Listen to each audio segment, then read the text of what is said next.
Bonjour à la petite tribu de belles âmes. Allez, je vous fais je vais essayer de faire ça en 2 minutes sur responsabilité ou culpabilité. Je l'entends tellement souvent, notamment de la part de victimes, très souvent. Soit qui ont été abusées, bien entendu littéralement, mais soit qui ont été victimes d'abus de langage, d'abus émotionnels aussi, humiliés, rabaissés. Ok, donc on vient vite dans la notion de se sentir coupable. C'est aussi une des blessures d'impuissance de l'enfant intérieur. Alors, coupable ou responsable?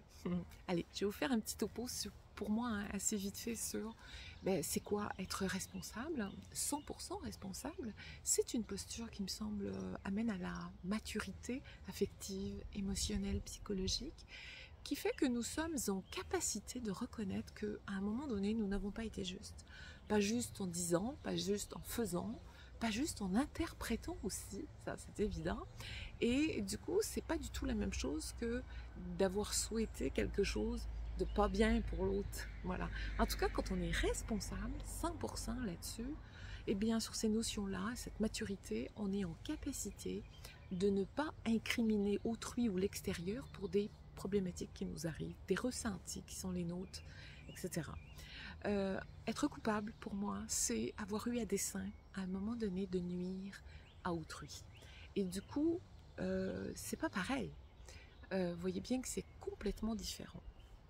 Il y a une restauration de l'intégrité pour la responsabilité, qui fait de nous des êtres humains, certes, mais responsables dans ce que l'on vit.